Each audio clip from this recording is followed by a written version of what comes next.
Faut-il imaginer ou visualiser? Bonjour à toutes et à tous et bienvenue dans cette vidéo. Je suis Alex Cormon, votre coach en épanouissement personnel. Et dans cette vidéo, on va s'intéresser à deux termes. J'ai vu les deux termes dans les commentaires et je voulais faire la différence entre les deux. Il y a le fait d'imaginer sa vie et donc là, on va la rêver, on va conceptualiser un quotidien que l'on ne pense pas forcément pouvoir obtenir. Donc le fait d'imaginer quelque chose, c'est ce qui va vous empêcher de pouvoir l'obtenir réellement parce que vous allez vous sentir mal. Au contraire, le deuxième point, c'est la visualisation. Le pouvoir de la visualisation, c'est de se voir en action.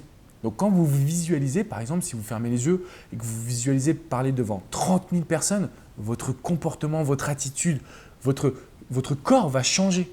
Et c'est ainsi que vous allez pouvoir vous aider à passer à l'action parce que vous aurez une vision beaucoup plus précise de la situation. Quand je vous parle de visualisation, vous ne devez pas simplement imaginer la scène, vous devez en faire partie.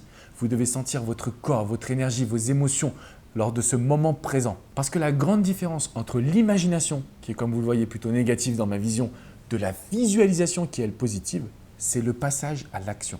Et pour passer à l'action, il faut retrouver de l'énergie. Donc quand vous visualisez, soyez partie intégrante de ce que vous voyez. Soyez partie intégrante de votre activité, de votre énergie. Parce qu'à partir de cet instant, vous allez pouvoir mettre en place les bonnes actions.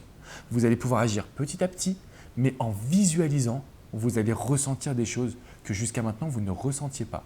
Donc le but n'est pas, je dirais, d'imaginer une situation et de ne pas y croire, parce que ça, tout le monde peut le faire. Quand je vous demande de visualiser votre quotidien chaque matin, chaque soir avant de vous coucher, ça dépend de votre rythme de vie, ce qui est important, c'est quoi? C'est que vous puissiez visualiser, fermer les yeux, vous voyez la scène, donc vous l'imaginez, mais vous faites partie de cette scène. Vous allez être dans l'action. Après cette visualisation, on va tout faire pour aller atteindre ce résultat.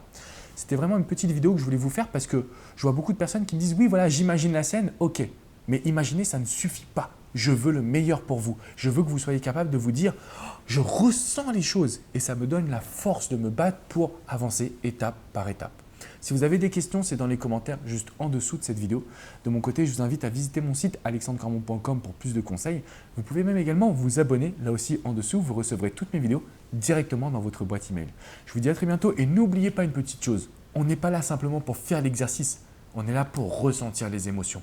On est là pour prendre le contrôle de votre quotidien. Vous avez le droit de rêver, c'est pour les atteindre ces rêves. Ce n'est pas simplement pour les imaginer. Je vous dis à très bientôt les amis. Ciao, ciao.